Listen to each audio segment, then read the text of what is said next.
Welcome to episode 7 of From Our Mind to Yours. I'm your host, Destiny, D'Angelo here again, alive in the flesh.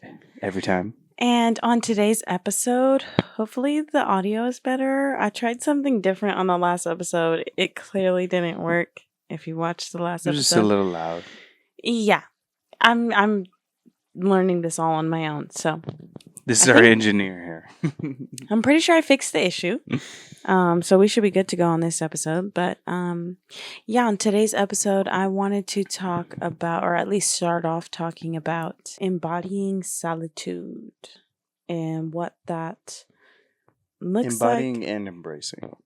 Yeah, what that looks like, what that feels like, my own personal experience with it, D'Angelo's own personal experience with it, because I could say we've definitely both, to different magnitudes, have experienced it.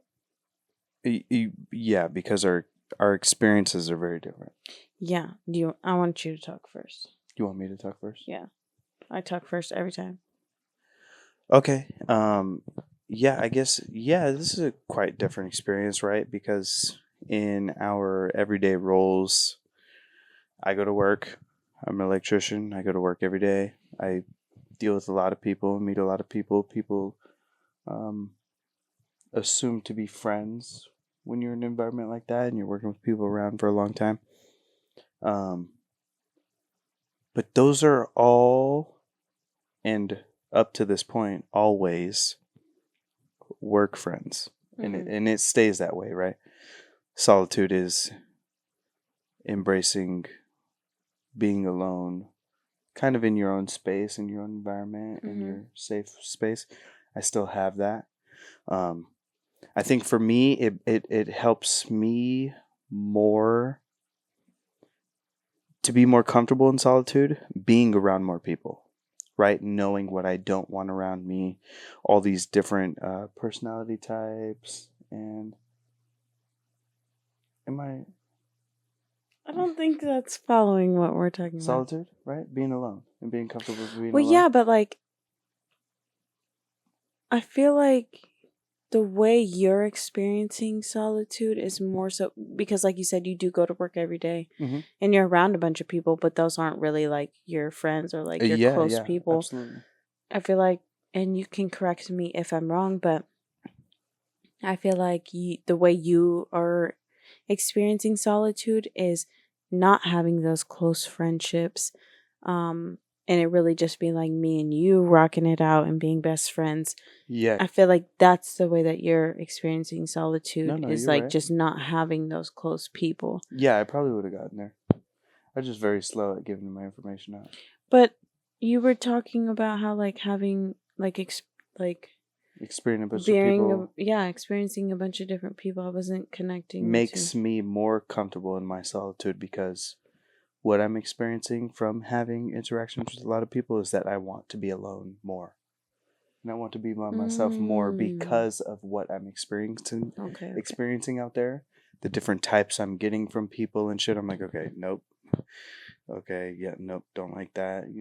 Shit like that. It brings me back to solitude because I get to experience what one friend might be, what another friend might be in meeting these new people. You know what I mean? But I'm like, yeah, no. I guess I long and I want that person that wants to be around me just as much as I want to be around them. You know what I mean? Right? And I don't have that in a friend. Yeah. I have that in you.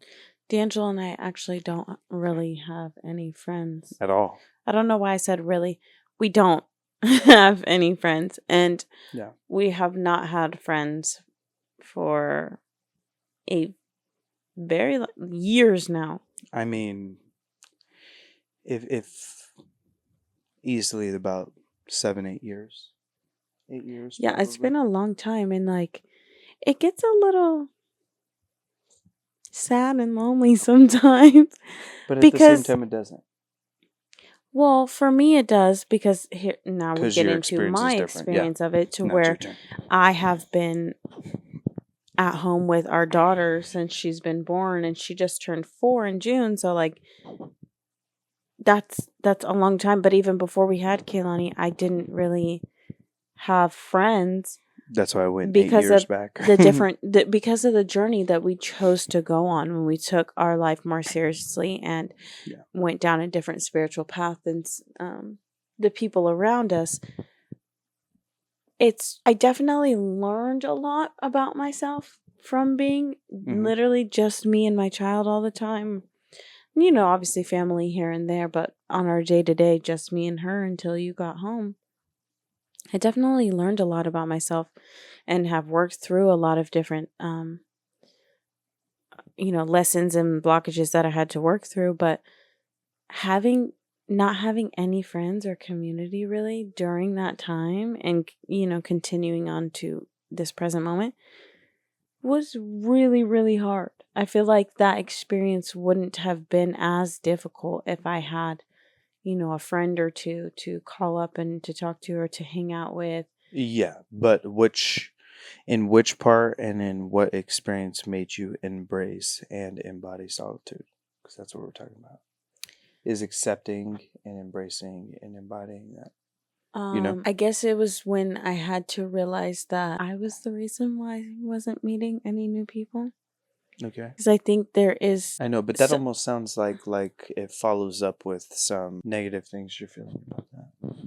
No, I feel like solitude serves a purpose for sure, but I feel like at some point, because we got on the topic of like not having friends, I feel like at some point, and I'm not thinking negatively about this, but at some point I kind of accepted being by myself and just thought that was like the norm, and I didn't realize the different subconscious ways that I was like keeping people away from me. Yes.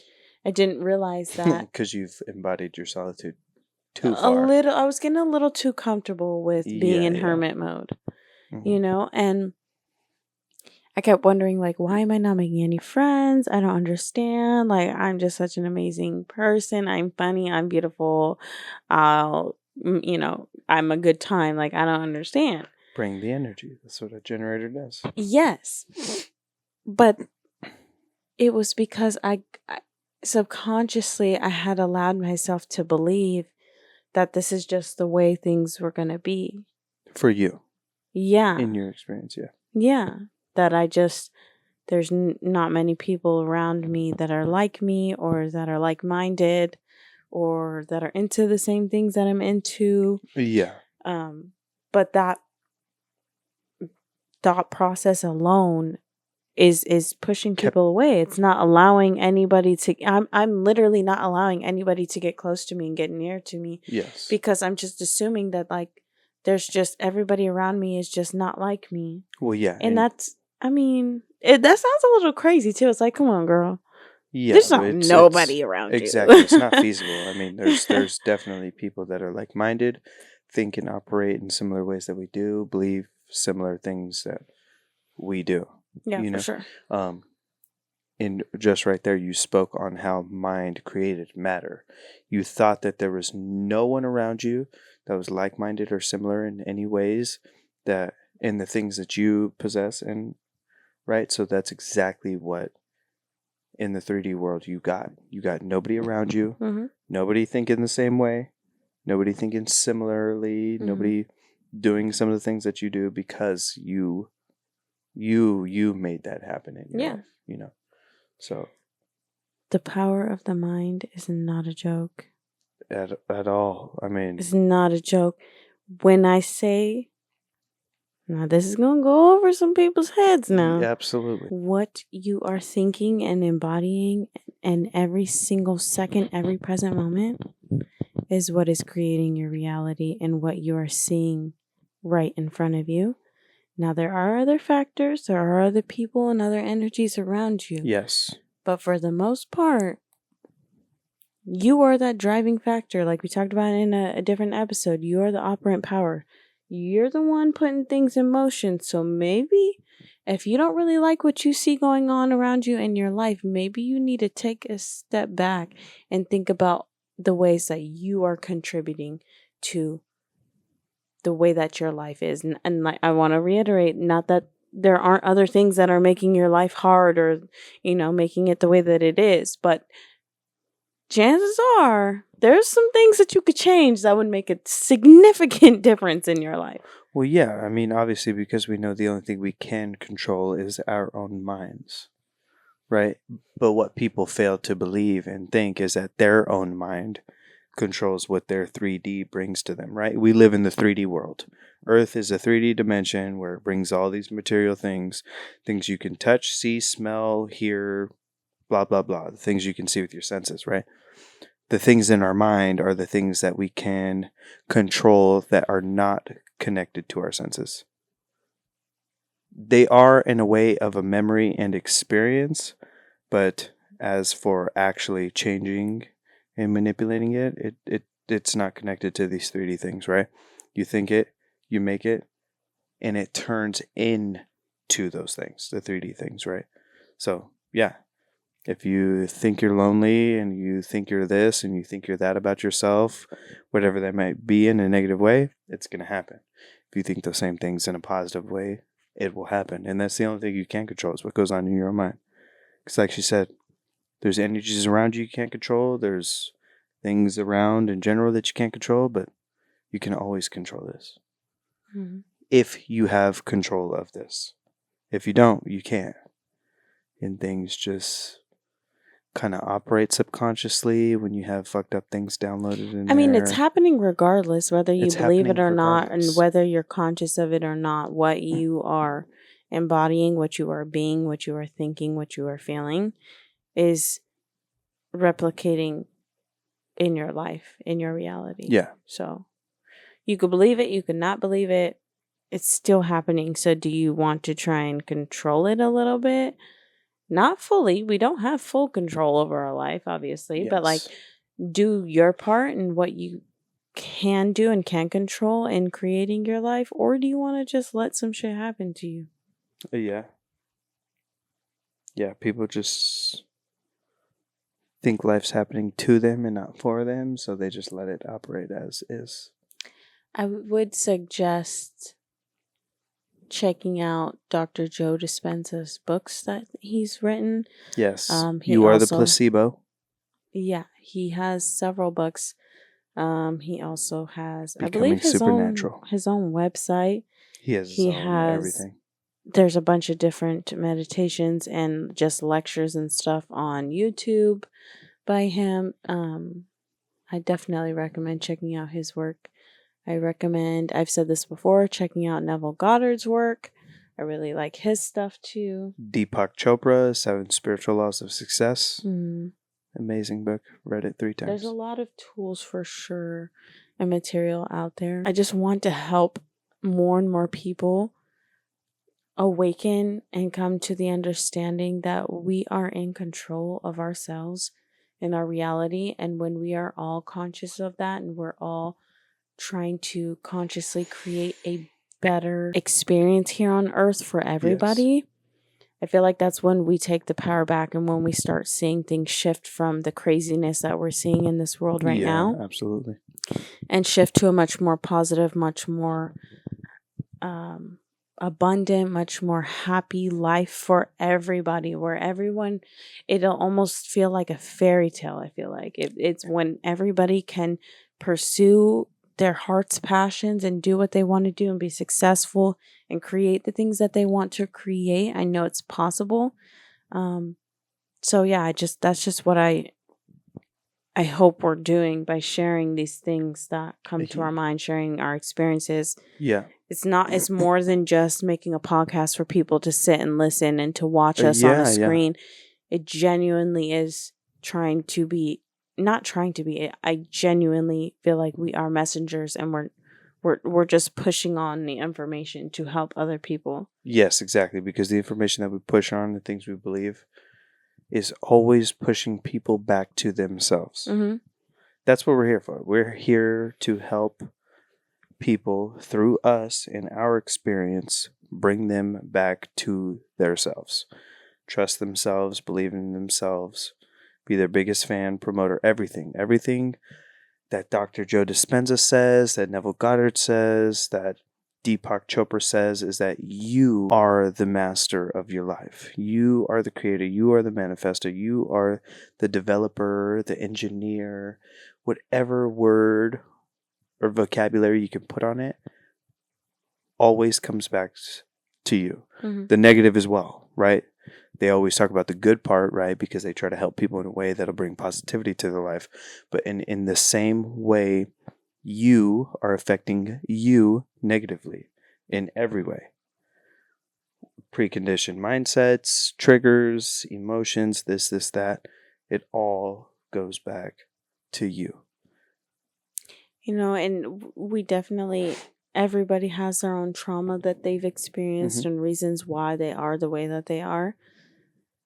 But at the end of the day, it's if you want a different life for yourself, if you want a better future for yourself and for the rest of the world, you have to take on that battle. You have to start working through and breaking through all these different triggers that you have and subconscious blockages and beliefs about certain things, and allow yourself to learn new information and new ways of being, to create the life that you want to live, so you can be happy, so you can feel at ease, so you can be abundant. And everybody can be. Yeah. I know we've been taught, and a lot of people have grown up being taught that like abundance is scarce. Not everybody gets to have a happy life. Not everybody gets to have lots of money or gets to travel the world or gets to experience these certain things. But it's all a lie. It's all BS. It's all bullshit. Literally, we all can experience all of those things. There's no limit to how much or how many people can experience happiness and abundant. We are abundant by nature. There's no limit to anything. Like Russ says, we're all stars, just some of us don't know how to shine. Didn't I tell you? D'Angelo gonna throw a Russ quote in there every chance he gets. Every chance he gets. Make sure you tag him and Joe Dispenza at the end of this. Oh, also, Russ just dropped a new song that I felt like came into our lives at the perfect time for what me and D'Angelo have been working through and experiencing. Get Up and Get It. Yeah, it's called Get Up and Get It. It's very because you can understand what the song's about. Yeah, I mean, we come to you guys, right? We talk about all these things that we know, most of the things that we do practice, some things that we need to keep doing. By no means have we perfected all of this. We're not perfect. This is just things that we learned, and some of them we have accomplished and moved past, but some of them we're still working on. If it does not. If it doesn't include consistency and persistence, then you fall off of it. It doesn't matter. You can know everything in the world, but if you're not consistent with the information that you know and you implement it and are persistent with everything that it does to your life, then to me it's useless information, right? You can know how to do everything the best way. If you don't do it that way that you know is the best way, then you're not doing it the best way. You know what I mean? It doesn't really matter what you know. It doesn't work. It doesn't matter what you know, right? Yeah. There's a lot of things that we know that we don't do and we don't implement and we are not persistent and consistent on. And so it doesn't change our lives in the way we know it can. But we keep trying. Exactly. And only because the things that do operate automatically already are things that are already downloaded into our subconsciousness. And whatever you want to do with your subconscious, download, delete, whatever's in there, bring in whatever new information, you have to be conscious about it. You have to realize it. Self-realization is the first step to changing what is happening subconsciously and what is happening preconditioned and blah, blah, blah, right? Consciousness comes first. Consistency, persistence. That's how you change those things in your head, right? You get rid of the old, download the new, and make it work for you. I'm going to need you to please stop doing that. She's talking about putting the cord in between my toes. Why? Why is he doing that? I don't know. It feels good. Let me try it. Try it. You kind of like it. I mean, it's not terrible, but it's not really doing much for me. Keep it in there for 30 more seconds. You'd be like, I kind of like this. Well, it's still there, so. Okay, everybody. So that's the end of the episode today, right? We gave you our minds to yours. Hopefully it brings you back to you. Hopefully it allows you to ponder and reflect on some of the things you might want to change about yourself. Yes, because that's the point. That's the goal here. That's the mission, right? We all perfect ourselves so that we can create a better world for all of us together. Now you better go get up and get it. Get up and get it. Like Russ said, get up and get it. All right, we'll see you guys in the next episode. Bye. Bye.